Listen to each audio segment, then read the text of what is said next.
A partir de hoy, Metro de Caracas comenzó a cobrar 1.000 bolívares de pasaje en todos sus servicios. Agenda internacional. Juan Guaidó se reunirá con primer ministro Justin Trudeau, Parlamento y migrantes venezolanos.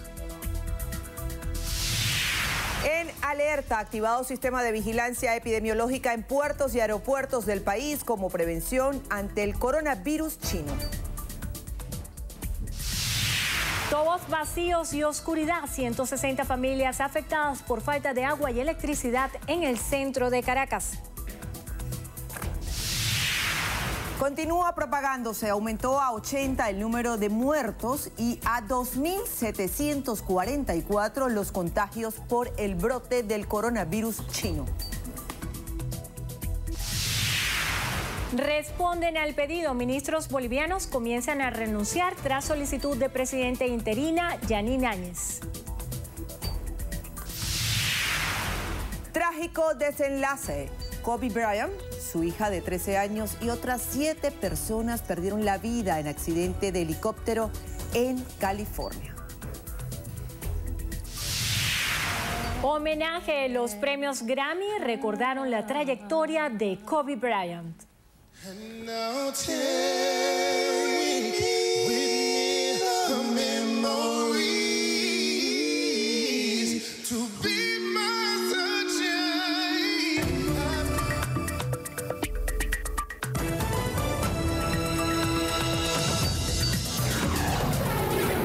Noticiero Venevisión. Información justa y balanceada. Hola, ¿qué tal? Bienvenidos a la emisión meridiana de su noticiero Venevisión. Muy buenas tardes, Venezuela. Les saludamos en nombre de todo nuestro equipo, Milagros Zambrano y esta servidora Endrina Yepes. Comenzamos a revisar las informaciones y lo hacemos de inmediato. El Metro de Caracas aumentó a 1.000 bolívares el costo del boleto en los sistemas de Metrobús, Metrocable y transporte subterráneo. La compañía anunció que a partir de este lunes el boleto para el sistema Metro, los teques y el sistema de transporte ferroviario nacional en el tramo central Ezequiel Zamora 1, línea Caracas-Cúa, también tendrá un costo de 1.000 bolívares. Juan Guaidó llegó a Canadá con el objetivo de sostener una reunión con el primer ministro de ese país, Justin Trudeau. La agenda de Guaidó incluye un encuentro con migrantes venezolanos que viven en Canadá. Se tiene previsto que esta semana Juan Guaidó visite los Estados Unidos como parte de la Agenda Internacional 2020 que inició el pasado domingo en Colombia con el objetivo de abordar la situación que atraviesa Venezuela. El ministro de Salud, Carlos Alvarado, informó que fue activado el sistema de vigilancia epidemiológica en los puertos y aeropuertos del país, esto como medida de prevención ante el coronavirus mutado en China. Alvarado indicó que están siguiendo recomendaciones de la Organización Mundial de la Salud y aseguró que no se ha reportado ningún caso de coronavirus en Venezuela. Instó a mantener las medidas preventivas de enfermedades como cubrirse la boca y la nariz a la hora de estornudar y acudir al médico en caso de presentar fiebre o síntomas respiratorios.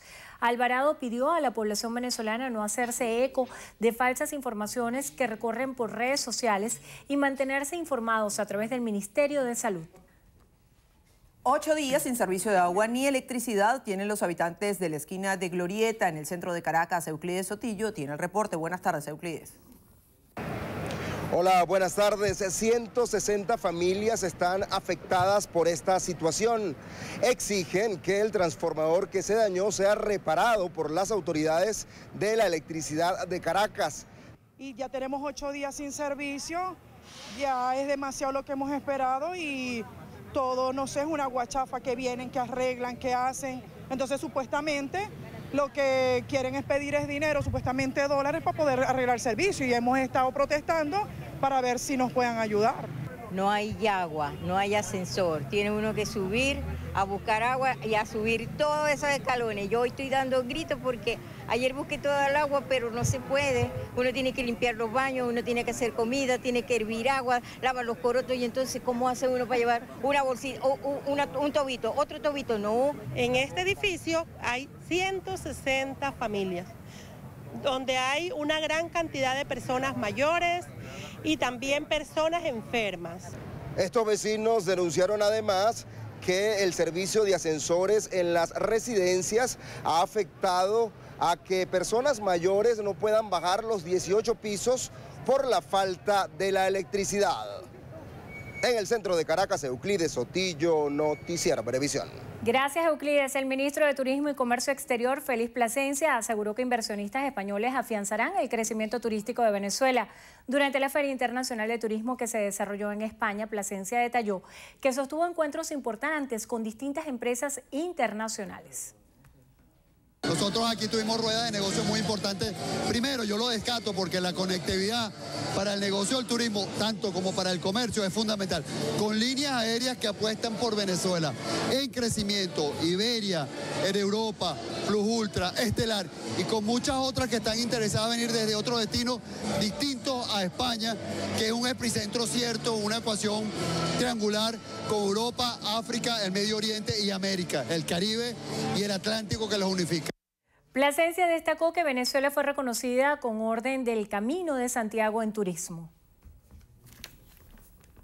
El Ministerio de Petróleo informó que la cesta petrolera venezolana sufrió un leve descenso que llevó el precio de tonel a 55,58 dólares, mientras que en yuanes pasó de 388,23 a 382,78. En este ministerial indicó que el costo de la cesta de la Organización de Países Exportadores de Petróleo, OPEP, registró un leve descenso de 97 centavos de dólar tras pasar de 65,94 a 64,97. Precisó que el valor del barril West Texas intermedio ATP pasó de 58,34 a 57,57 dólares, mientras que el marcador europeo Brent bajó 48 centavos de dólar luego de pasar de 64,46 a 63,98 dólares. En China aumentó a 80 el número de muertos y a 2.744 los contagiados por el brote del coronavirus que provoca la llamada neumonía del Wuhan. De momento, el gobierno ha decidido extender hasta el 3 de febrero las vacaciones del Año Nuevo Lunar previstas hasta el próximo jueves para mantener a la nación en cuarentena. Con esta medida, los ciudadanos deberán regresar a sus trabajos hasta el lunes de la semana que viene y los recintos educativos pospondrán clases hasta nuevo aviso. Se conoció que entre los contagiados hay 461 pacientes en estado grave y 51 han sido dados de alta. Además, 30.400 personas continúan en observación. En el extranjero hay 8 infectados en Tailandia, de los que 5 fueron dados de alta. Hay 5 casos en Estados Unidos y 5 en Australia, 4 en Singapur, Malasia, Taiwán, Francia y Japón, donde un paciente fue curado. Camboya anunció su primera infección y Ecuador estudia un caso sospechoso. Japón anunció que está preparando la repatriación de 500,000 de ciudadanos que están en Wuhan, epicentro del brote, mientras que Hong Kong y Malasia prohibirán provisionalmente la entrada de personas de esas ciudades. Rusia indicó que están probando alrededor de 30 medicamentos en clínicas chinas y Pekín ha comenzado a desarrollar una vacuna. Este lunes los principales mercados europeos registran fuertes pérdidas de cerca del 2% por el temor de los inversores al nuevo virus. En Bolivia, los miembros del gabinete ministerial comenzaron a presentar sus renuncias este lunes en respuesta al pedido de la presidenta interina Yanine Áñez para encarar la transición hacia las elecciones del próximo 3 de mayo, en las que participará como candidata. El ministro interino de Obras Públicas, Iván Arias, fue el primero en comunicar públicamente su dimisión. El pedido de renuncia se produjo poco después de que Roxana Lizarraga anunciara su salida del cargo como ministra de Comunicación, con duras críticas a la mandataria por su decisión de candidatura. El lanzamiento presidencial de Áñez, quien había reiterado que solo estaría en el poder hasta las elecciones, ha desembocado en una grave crisis en el gobierno transitorio y en la que su candidatura está siendo muy cuestionada en el país, pues aunque tiene el apoyo de los principales actores de su partido y de varios de sus ministros, cada vez surgen más voces que denuncian su legitimidad e incluso su legalidad. Y este domingo ocurrió una tragedia que enluta al mundo del deporte. Innumerables han sido las reacciones de tristeza por la muerte de la leyenda del baloncesto Kobe Bryant. Gregorio Rojas nos tiene toda la información sobre este accidente aéreo en el que también murió la hija mayor de Bryant y otras 7 personas. Hola compañeras, ha desaparecido este domingo una leyenda del baloncesto. El escolta Kobe Bryant sufrió un accidente de helicóptero junto a una de sus hijas, Gianna, de 13 años y amante del baloncesto, igual que su padre, además de otras 7 personas en la población de Calabazas, en el sur de California. Nuestra compañera María Elena García de la Alianza Informativa Latinoamericana nos cuenta más detalles.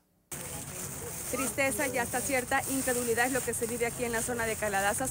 Hay que decirlo, de acuerdo a las autoridades y de acuerdo a las investigaciones preliminares, fueron 9 personas las que fallecieron en este accidente, incluyendo a su hija Gigi, de 13 años. Aparentemente ellos se dirigían precisamente a un partido de básquetbol en el que ella participaba.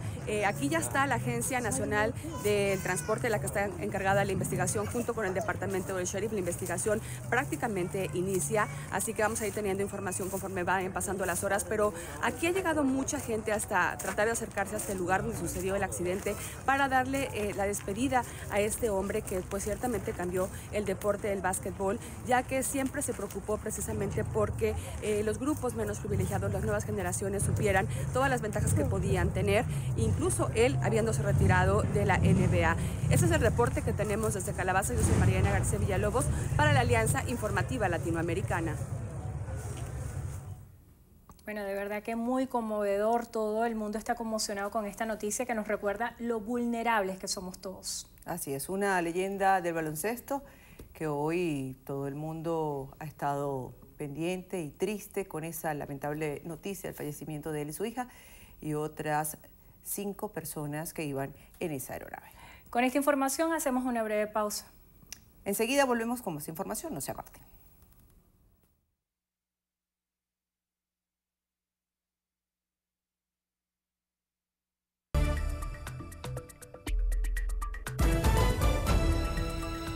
Continuamos. Militantes del Partido Primero Justicia y dirigentes de la sociedad civil yaracuyana realizaron una concentración en el barrio Alegría de Independencia para respaldar a Luis Parra tras su visita al estado Yaracuy. Joel Vargas con los detalles. Miembros de la Asamblea Nacional fueron recibidos por quienes los respaldan, como la directiva del Poder Legislativo, electa el pasado 5 de enero, dando así el apoyo a las políticas implementadas por la Asamblea Nacional, como la reconciliación nacional, siendo Yaracuy el epicentro para la renovación y el cambio que quieren impulsar en toda Venezuela. Yaracuy es el epicentro de lo que vamos a construir en toda Venezuela. Nuestra lucha es por devolverle la esperanza a nuestro pueblo y por construir un verdadero camino donde se le diga la verdad a la gente. Nosotros vamos a trabajar por la normalización del Parlamento. Decidimos precisamente dar ese paso para salvar a Venezuela. Parra hizo un llamado a todos los sectores políticos del país a dejar de un lado la confrontación y polarización, mientras que hizo un llamado a la ciudadanía a trabajar por la unidad para el bienestar de los venezolanos. Desde el estado de Yaracuy reportó Joel Vargas para Noticiero Venevisión. En el estado del Tamacuro, el alcalde de Casacoima, Edgar Guzmán, anunció los proyectos en materia de salud que llevarán a cabo este 2020. Anderson Pérez nos tiene la información. La autoridad municipal aseguró que próximamente entrarán en funcionamiento el hospital y el quirófano que beneficiará a los habitantes de Casacoima. Este año tenemos previsto la inauguración definitiva de nuestro hospital, obra que adelanta nuestra gobernadora Liseta Hernández para nuestro municipio Casacoima, que va a atender desde el quirófano a nuestra población y que por supuesto le va a brindar mucha más cobertura que antes. Anunció el burgomaestre que en los próximos días se inaugurarán 2 farmacias socialistas. Nosotros adelantamos en materia de salud la instalación de 2 farmacias, una farmacia comunitaria que va en un módulo de salud de nuestro municipio Casacoima, que ya estamos evaluando el lugar, ya ha sido aprobada la farmacia, solamente queda definir el lugar donde va la farmacia y la farmapatria que va a funcionar a partir de los próximos días. El alcalde Edgar Guzmán dijo que el nuevo centro de salud de Casacoima contará con todos los servicios para el bienestar de los habitantes de la zona. Desde el estado del Tamacuro, Anderson Pérez, en Noticiero Venevisión. El alcalde de Baruta, Darwin González, aseguró que continúan las fallas de distribución de agua potable en la jurisdicción. Alberto Rebeto nos amplía la información. El alcalde de Baruta aseguró que las fallas en la distribución de agua potable en el municipio continúan siendo el principal problema de los baruteños. La problemática del baruteño, el primer problema es el tema del agua. Nosotros tenemos conversaciones a diario, a cada rato con lo que es la alta gerencia de Hidrocapital, para de alguna manera primero informar a los baruteños y se puedan preparar, ya que no existe un ciclo hoy en día que era, recuérdense que existe un racionamiento que nos aplicaron ya hace varios años y que era algo provisional y eso se quedó establecido. Pero ese racionamiento tenía un cronograma, ya hoy en día ese cronograma no existe. Las declaraciones las ofreció durante la inauguración del 7º parque recuperado, bajo el programa de mantenimiento de áreas comunes en el municipio. Y hoy nos encontramos aquí en la urbanización Santa Rosa de Lima, donde estamos reinaugurando el Parque de la Virgen.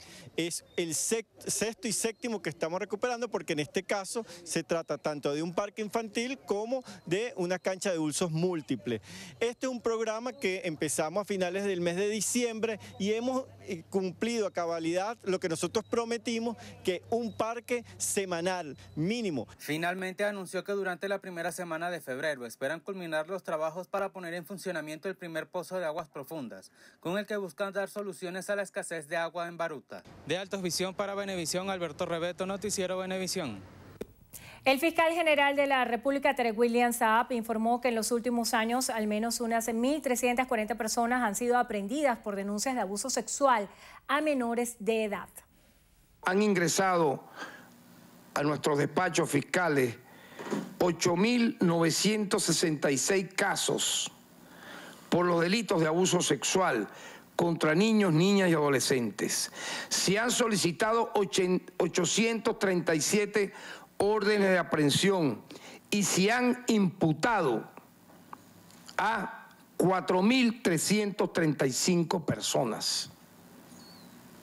Igualmente han sido acusadas 3.289 personas y ya a esta fecha, bajo estos 2 años y medio de nuestra gestión, han sido condenadas 1.340. Esto revela que hay, frente a este hecho tan escabroso, la voluntad de las personas, de la gente, de denunciar, de no dejar esto impune.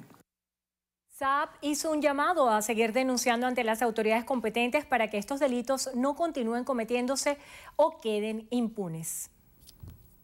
La Fundación Nuestra Tierra inició la Ruta del Cacao en el municipio Puerto Cabello del estado Carabobo con un recorrido de productores y transformadores en distintas haciendas chocolateras en la entidad.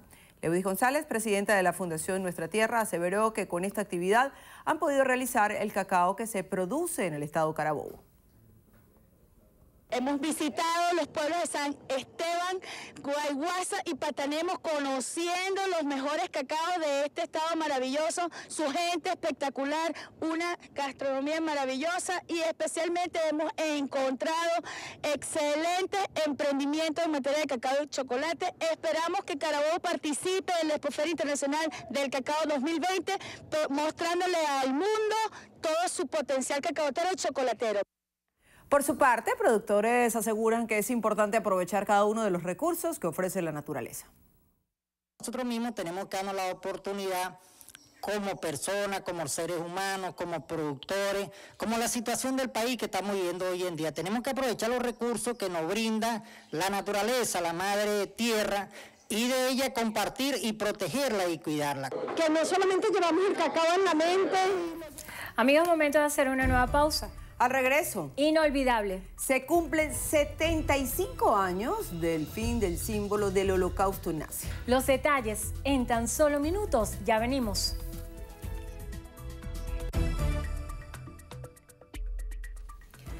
Nixon Castillo requiere con carácter de urgencia catéter de hemodiálisis doble lumen. Quienes puedan colaborar, favor comunicarse al 0412-174-5311 o al 0424-748-4272. Recuerde, las colaboraciones son gratuitas, no acepte realizar pago alguno.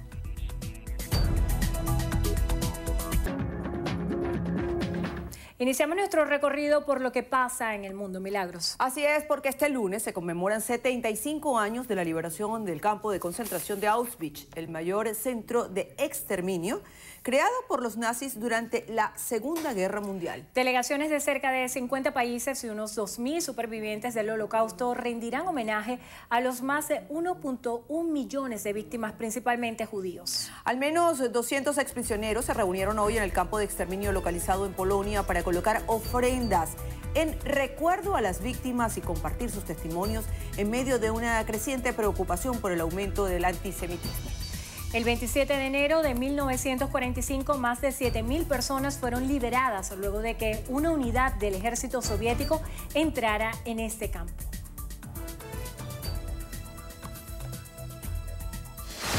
Pasamos a Perú. El fujimorismo y sus aliados fueron los grandes perdedores de las elecciones extraordinarias celebradas este domingo para renovar el Congreso, que quedó conformado por 10 partidos sin hegemonías, pero inclinados en su mayoría hacia la centro-derecha. Así, los ciudadanos castigaron con sus votos a las fuerzas opositoras que controlaban el Parlamento hasta septiembre, cuando el presidente Martín Vizcarra lo disolvió constitucionalmente ante las constantes trabas a sus políticas anticorrupción y tras censurar a 2 consejos de ministros. En Brasil se elevó a 44 el número de muertos por las fuertes lluvias que azotan desde el pasado jueves el estado de Minas Gerais, mientras que 13.800 personas se han visto obligadas a abandonar sus hogares. La cifra de víctimas puede aumentar debido a que los rescatistas buscan a 19 personas reportadas como desaparecidas y que estaban en viviendas sepultadas por deslizamientos de tierras. Además, en los hospitales permanecen internadas otras 12 personas con diferentes heridas, algunas de gravedad.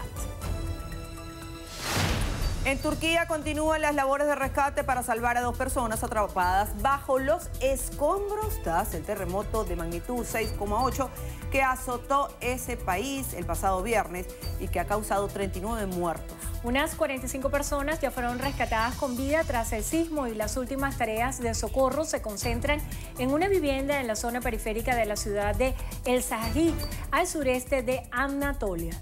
El temblor afectó a unas 1.600 personas, derrumbó 87 edificios y 1.200 estructuras resultaron gravemente afectadas. En Estados Unidos, el diario The New York Times, el presidente Donald Trump afirmó el pasado agosto a sus entonces asesores de seguridad nacional, John Bolton, que quería continuar reteniendo la ayuda militar a Ucrania hasta que el país ayudara con las investigaciones contra los demócratas, incluido el ex vicepresidente Joe Biden. El periódico cita así la descripción de varias personas sobre el borrador de un libro de Bolton que podría ser publicado en marzo. En Twitter, Trump negó las afirmaciones y destacó que lo indicado por el exfuncionario solo busca vender el manuscrito. En Paraguay, un brasileño procesado por posesión y tráfico de drogas es el 11º reo recapturado tras la reciente fuga de 75 presos de la cárcel de Pedro Juan Caballero en la frontera con Brasil. Según la policía, el recluso fue sorprendido en un arroyo de un barrio de las afueras de la ciudad de la que se encuentra la prisión de la que se escapó. El hombre trató de huir y amenazó a los agentes alegando ser un importante cargo en la estructura del grupo criminal brasileño, Primer Comando Capital, al que pertenece la mayoría de los fugados. En Perú, las autoridades hallaron con vida en una remota población a una mujer colombiana de 40 años y a sus 3 hijos, que duraron perdidos 34 días en la selva amazónica. La mujer y los menores de 10, 12 y 14 años estaban desaparecidos desde el pasado 19 de diciembre en la selva mientras estaban de vacaciones en la región y sobrevivieron comiendo frutos silvestres y otros alimentos que encontraron en el lugar. Las 4 personas fueron llevadas a un hospital para ser tratadas por alto grado de desnutrición y diferentes laceraciones. En Eslovenia, el primer ministro de centroizquierda Marjan Sarek anunció su sorpresa y su dimisión y la convocatoria de elecciones. La decisión se produce luego de que su gobierno de coalición en minoría haya sido incapaz de impulsar leyes de fondo en el Parlamento. El actual ejecutivo es conformado por 5 partidos progresistas y está encabezado por Sarek, un ex comediante que sigue siendo el político más popular del país. Y cerramos en el Vaticano, donde el Papa Francisco ha designado como su nuevo secretario personal al sacerdote uruguayo Gonzalo Aimelius, después de que el anterior, el argentino Fabián Pedaccio, abandonara el cargo el pasado noviembre.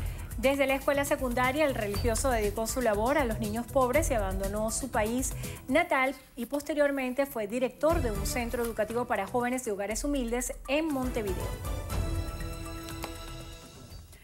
En aumento continúa el número de casos de tráfico humano en Estados Unidos. La Voz de América entrevistó al Departamento de Investigación de Seguridad Nacional y organizaciones que protegen a las víctimas. Ellos indican por qué sigue ocurriendo y qué se está haciendo para prevenirlo. Cristina Caicedo Smith nos cuenta más. Autoridades estadounidenses señalan que las víctimas de trata de personas o tráfico humano se encuentran dentro de las comunidades de todo el país, en industrias como la agricultura, hotelería, restaurantes, trabajo doméstico, entre otros. Personas que trabajan como amas de casa, que el empleador le puede quitar el pasaporte, no lo deja comunicar con su familia. Entonces, esos casos sí lo hemos visto con la comunidad latina. Heidi Álvarez es directora de Servicios Sociales de la organización SAFE, la cual apoya a víctimas de explotación laboral y tráfico humano. Álvarez indica que este tipo de crimen está en alza, debido a que intimida, amenaza y manipula a las víctimas. Según un informe del Departamento de Seguridad Nacional de Estados Unidos, el tráfico humano genera ganancias para las organizaciones criminales de $150 mil millones anuales. Cuando se trata de hombres, usted ve que en su mayoría es en industrias de construcción y agricultura. Las mujeres se ven más en trabajos domésticos o establecimientos ilegales para masajes. Joe Geronimo, vicesecretario adjunto del Departamento de Investigaciones de Seguridad Nacional, indica que inmigrantes sin documentos corren aún más riesgo. Esa es una área que las bandas de tráfico humano explotan por su vulnerabilidad y miedo a ser denunciados ante las autoridades por su estatus migratorio. Como le digo, ellos lo ven como una vulnerabilidad.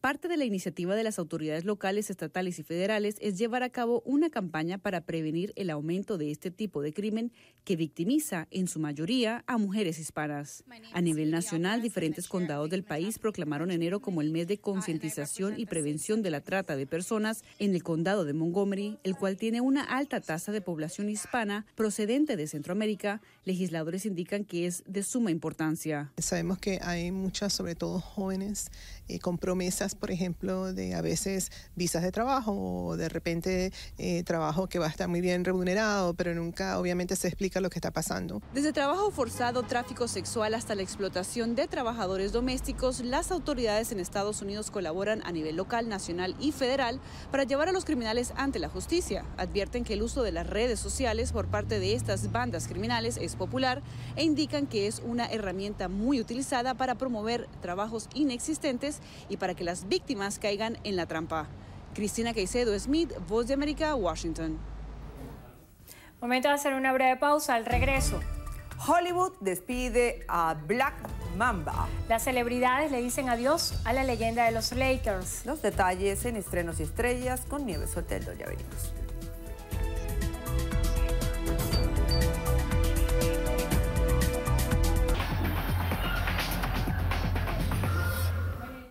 Con nosotros Gregorio Rojas, quien nos va a ofrecer todos los detalles de lo que sucedió este fin de semana, que ha conmocionado no solamente al mundo del deporte, sino todo el mundo está en shock con esta noticia de Kobe Bryant, que de verdad impacta no solamente por la leyenda que se va a construir él en el mundo del deporte, sino por el legado que deja en cuanto a récords, a medallas ganadas, a los títulos que obtuvo, líder anotador de los Lakers y también una figura emblemática que sirvió de ejemplo para otros jugadores.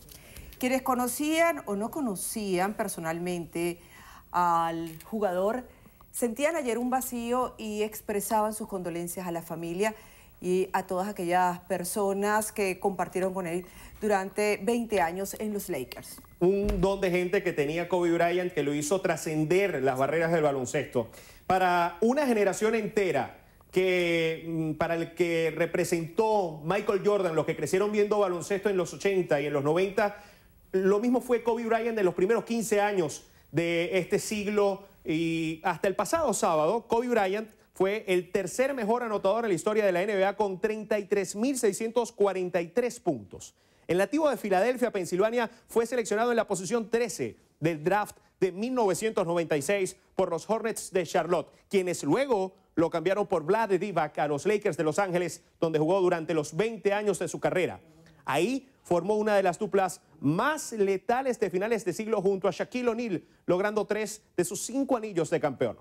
Tuvo 18 participaciones en el Juego de Estrellas, 2 galardones al jugador más valioso en finales y 2 oros olímpicos en Beijing 2008 y Londres 2012. Su mejor actuación en un partido quedó para la historia. 81 puntos hace exactamente 14 años ante los Raptors de Toronto. Miles de sus fanáticos se congregaron de inmediato a las afueras del Staples Center de Los Ángeles para rendir tributo a la leyenda, mientras que las reacciones de figuras tanto del mundo del deporte como fuera de él no se hicieron esperar. Magic Johnson, Manu Ginóbili, Pau Gasol, Shaquille O'Neal, quien lo llamó su hermano, al igual que Michael Jordan, expresaron su consternación. Lionel Messi, Cristiano Ronaldo, Neymar, Tom Brady, Lewis Hamilton y líderes mundiales como el expresidente de Estados Unidos Barack Obama, el presidente del gobierno español Pedro Sánchez y el presidente de Estados Unidos Donald Trump rindieron homenaje. Este último destacando el amor de Kobe por su familia y su pasión por lo que el futuro podía depararle. Una pérdida irreparable para el mundo del baloncesto y del deporte. Es tiempo de continuar con más información deportiva y hablar del béisbol profesional venezolano porque Cardenales de Lara dejó en el terreno del estadio Antonio Herrera Gutiérrez de Barquisimeto a Caribes de Anzoátegui al imponerse 6-5 para de esta manera forzar el séptimo duelo de la gran final que se jugará esta noche. El juego fue un verdadero toma y dame con Cardenales en ventaja desde el quinto episodio con pizarra de 5-3 hasta que en el noveno la tribu igualó la pizarra con un cuadrangular solitario de Osvaldo Arcia entre el jardín central y el derecho. Un elevado de sacrificio de Gabriel Lino con el que anotó Gorkis Hernández envió el juego a entradas extra. En el décimo, Jonathan Mendoza remolcó la carrera del gane para los crepusculares con un sencillo a la izquierda con el que anotó Josmar Cordero. Esta noche, el séptimo y decisivo. El líder solitario en el fútbol español es el Real Madrid, que aprovechó el revés del Barcelona ante el Valencia 2-0 y con un triunfo por la mínima diferencia ante el Valladolid en el nuevo José Zorrilla se subió solo a la cima. Nacho Fernández, tras un centro desde la esquina, anotó el tanto del triunfo merengue al minuto 78. En Italia cayó el líder de la Serie A, la Juventus de Turín, ante el Napoli 2-1 en el estadio de San Paolo. El polaco Piotr Zielinski adelantó al cuadro partenopeo al minuto 63, mientras que Lorenzo Insigne amplió la ventaja al minuto 86. Cristiano Ronaldo descontó para la Vecchia Signora sobre el minuto 90. La Juve mantiene ventaja de 3 puntos sobre el Inter de Milán, que no pasó del empate ante el Cagliari. En la cuarta ronda de la FA Cup, el Shrewsbury Town, del tercer nivel del fútbol inglés, dio la sorpresa al empatar a 2 tantos en su casa ante el Liverpool y forzar un replay el próximo 4 de febrero. Curtis Jones al minuto 15 y un autogol de Donald Glove le dieron lo que parecía una sólida ventaja a los dirigidos por Jürgen Klopp, pero 2 tantos de Jim Cummings al 65 de penal y luego al 75 le dieron el empate de oro al Shrewsbury. Pasamos al Abierto de Australia porque en un duelo con mucho morbo entre Rafael Nadal y Nick Kyrgios, el español avanzó a cuartos de final del primer Grand Slam del año tras derrotar al australiano con parciales de 6-3, 6-7, 7-6 y 7-6 en 3 horas y 38 minutos de partido. El próximo rival del Maracorí será nada más y nada menos que el austríaco Dominic Thiem. Amigos, hasta aquí la información deportiva en su noticiero Venevisión. Un fuerte abrazo para todos.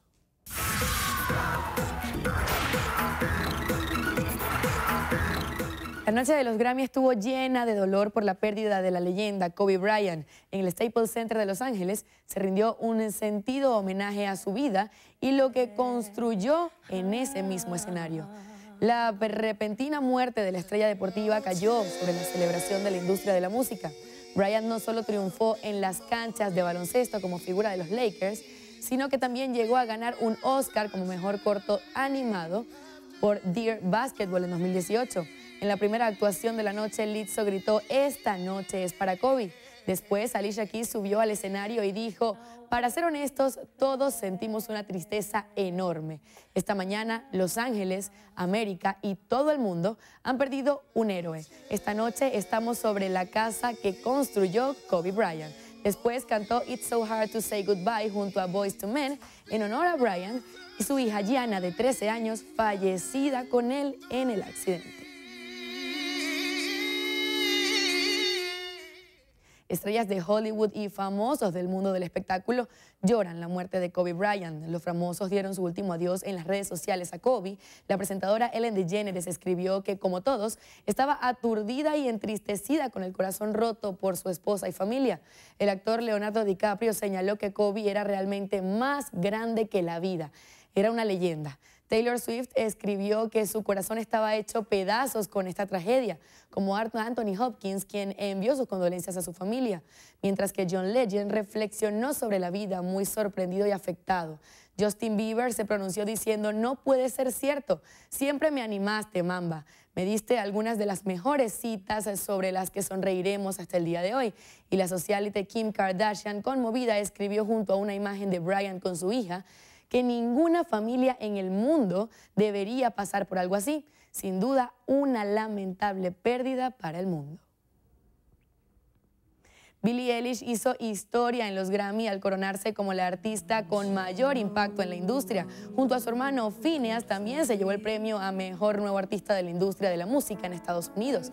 Bad Guy es la canción y la grabación del año. Asimismo, el disco When We All Fall Asleep, Where Do We Go se llevó el mejor álbum pop vocal contemporáneo.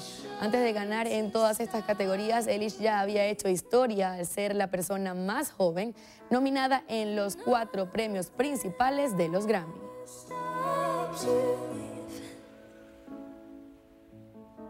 La cantante catalana Rosalía también brilló en los Grammy, pues dominó entre las estrellas latinas. Ganó el premio al mejor álbum de la música urbana o alternativa latina por El Mal Querer, quitándole el puesto a los discos de Bad Bunny y J Balvin. El mejor álbum de pop latino fue para Alejandro Sanz por #El Disco, ganado por 4ª vez esta categoría desde que la Academia de la Grabación incluyó a la música en habla hispana entre sus premios.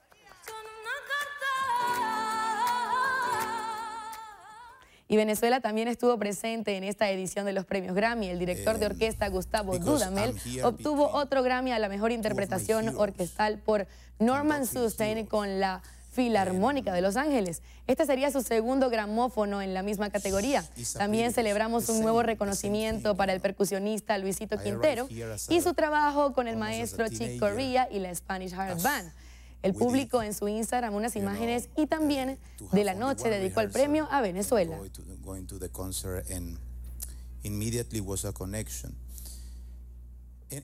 Y con esto llegamos al final de esta subsección Estrenos y Estrellas. Amigos, yo soy Nieves Oteldo. Continúen con más de su noticiero Venevisión. Muchísimas gracias, Nieves. Al regreso a la entrevista de Venevisión, Endrina estará conversando con Henry Rangel Silva, gobernador del estado Trujillo. Ya venimos.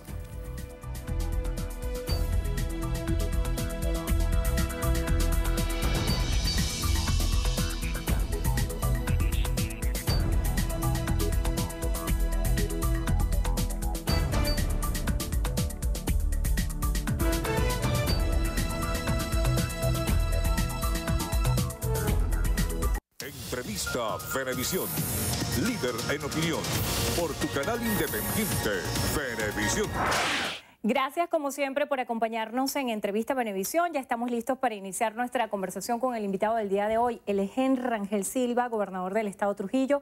Gracias por estar con nosotros en Entrevista Venevisión. Muchas gracias por la invitación, Andrina. Es muy interesante poder conversar con ustedes, sobre todo su visión, siendo hoy gobernador de estado, tiene 7 años al frente del estado Trujillo y habiendo sido también ministro de la Defensa. ¿Cuál es el balance que puede hacer a la fecha? ¿Cuál pudiera ser el análisis que hace de la situación de Venezuela el día de hoy? Bueno, es interesante. Quizás pudiéramos decir difícil, más no complicado, ¿no? Hay un accionar político que ha comenzado en este año 2020 con elementos que se van trabajando, ¿no? Uno de ellos, el tema de la Asamblea Nacional, la nueva Junta Directiva de la Asamblea Nacional y la conformación de esa Asamblea Nacional que pintaban algunos elementos, nos decían a finales del año 2019 de que se iba a convertir en un elemento de mucha conflictividad desde el comienzo del año.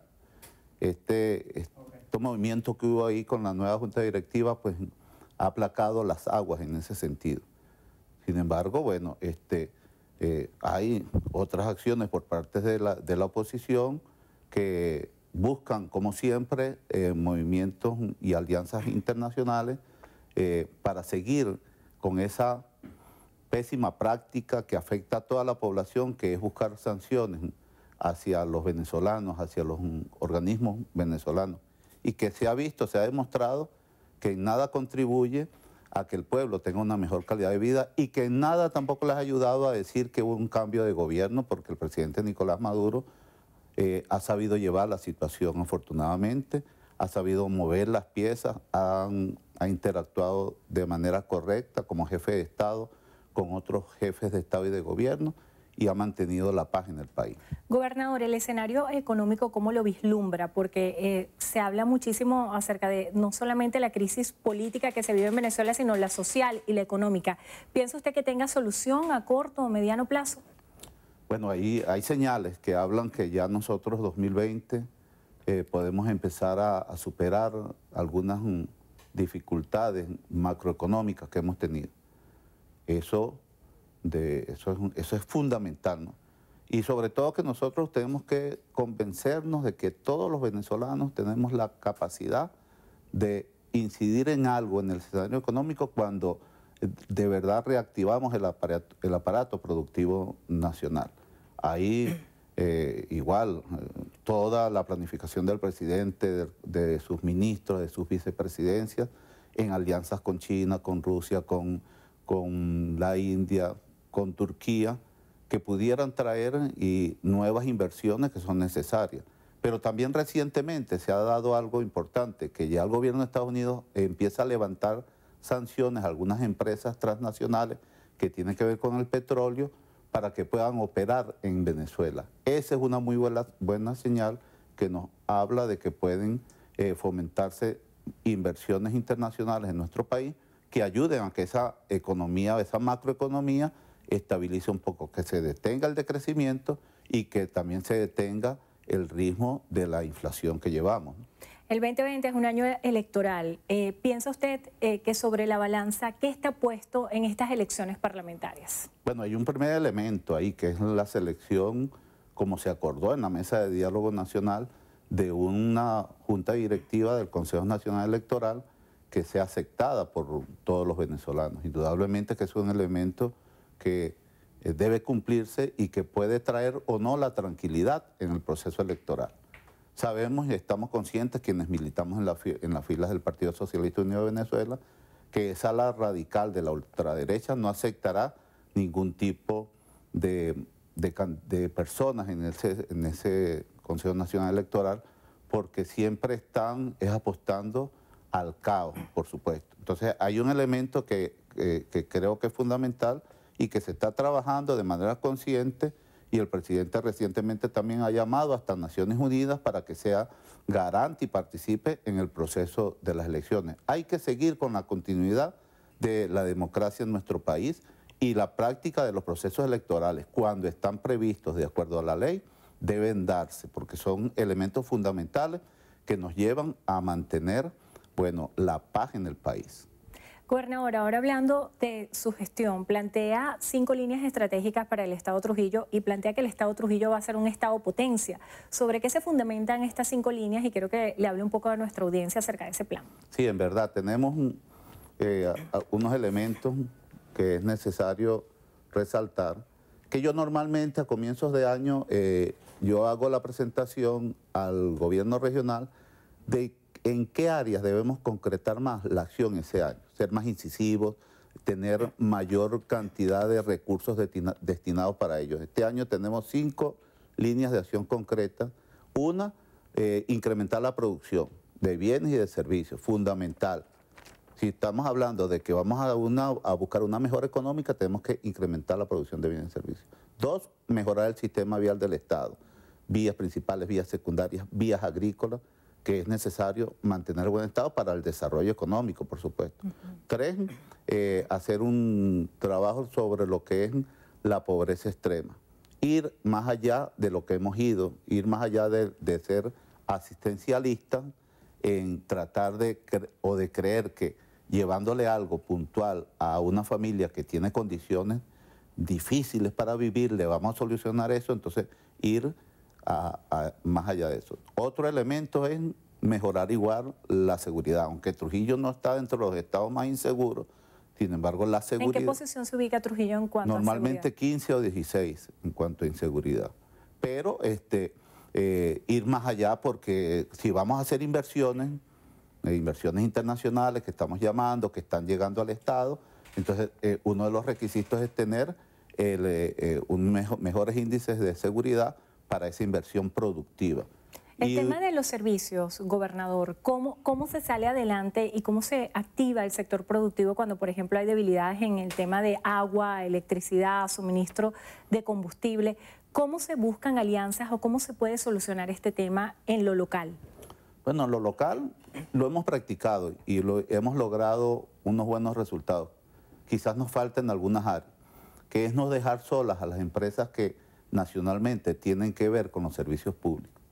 Desde el megapagón del año 2019, de la gobernación se asumió ser un solo equipo con Corpoelec para mejorar todas las instalaciones de Corpoelec, para mejorar su flota de vehículos, para limpiar las líneas de transmisión. Eso, por supuesto, en Trujillo ha hecho que la cantidad de fallas por efecto del funcionamiento dentro del Estado del sistema eléctrico se hayan ido a cero prácticamente. Igual asumimos la empresa de gas doméstico y de una recurrencia que tenían. Tú pagabas tu servicio de gas doméstico por cilindro y llegaban un mes, mes y medio para que te lo entregaran. Ahora en 8 días normalmente ya lo tienes en la puerta de tu casa. Es decir, ayudarnos con otro. Igual con el sistema de agua, asumimos Hidroandes, se mejoran las cosas. Entonces, las dificultades que tienen las empresas nacionales, si el gobernador apoya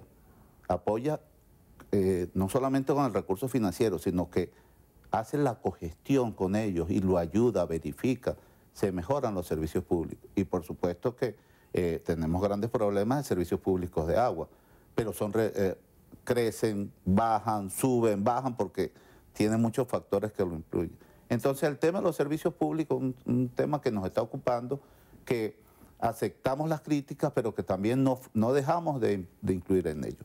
Y la quinta línea, que te la voy a remarcar rápidamente, es la línea de la construcción y el mejoramiento, sobre todo rehabilitación de edificaciones de uso público que hay en el estado de Trujillo y que están en un estado de marcado deterioro. ¿Cuál sería la prioridad en ese sentido? En el área cultural, por ejemplo, hay ateneos, hay casas de cultura que tienen eso. En el área deportiva, hay edificaciones deportivas que hay que recuperarlas porque eso ayuda. En el área de las policías también, o sea, todo lo que son edificios para uso público, le estamos dando un plan, en el plan de acción le estamos dando mucha importancia, le estamos dando financiamiento y la supervisión constante. Gobernador, el tema de la gestión de los recursos siempre es fundamental cuando se habla de esas gestiones locales. ¿Cómo hace la gobernación para obtener recursos y si hoy en día ha logrado ser autosustentable? Bueno, lograr en un estado donde la dependencia nacional ha sido tan marcada, lograr ser autosustentables es difícil. Pero cuando tú buscas gerenciar, puedes ir buscando elementos que mejoren, que los recursos que te llegan del gobierno nacional tengan mayor impacto. Eso es fundamental. ¿Cómo direccionar? Nosotros particularmente, ¿qué ha pasado en Trujillo? Desde el 2013 que yo empecé al 2020, nosotros rebajamos la nómina, o hicimos adecuaciones en la nómina y de 42.000 personas que teníamos en nómina tenemos 15.000. Y no ha dejado una reducción de la burocracia. Sí, y además traslados hacia entes nacionales que tienen la verdadera competencia. Otro elemento es que los ingresos propios se han mejorado. Normalmente yo le estoy colocando el presupuesto regional, en esta primera etapa deben de aportarme el 10% del presupuesto regional. los ingresos propios. ¿Con quién? Con las industrias que tenemos nosotros, las empresas que tenemos y el servicio de tributo. Entonces hay que ser un poco mago en eso, pero cuando tú tienes el control específico, directo de eso, esos recursos ayudan mucho, ¿verdad? ¿Qué produce Trujillo hoy? ¿Qué aporta a Trujillo a la economía nacional? Mucho lo que es las hortalizas, es un gran productor de hortalizas. El café, también gran productor de café, plátano y banano. Estamos en una alta producción, frutas como piña, como las fresas también. Es decir, ese es lo fuerte de nosotros. Pero nosotros no estamos contentos con eso. Estamos buscando la manera y en el 2020 uno de los retos es producción de materiales de construcción, de más cemento, bloque, agregados, pego y cosas de esas que sirvan para no solamente para el estado de Trujillo, sino para llevar a los estados que están más cercanos a Trujillo. Muchísimas gracias por estar con nosotros hoy en Entrevista a Venevisión, el gobernador del estado de Trujillo, Henry Rangel Silva. Gracias por acompañarnos y gracias a ustedes también. Será hasta la próxima. Gracias, Andrina. Amigos, hasta aquí la presente emisión de Noticiero Venevisión. Recuerden, Noticiero Venevisión, Canal 4 reporta. Ustedes deciden. A todos, muy buenas tardes. Feliz inicio de semana.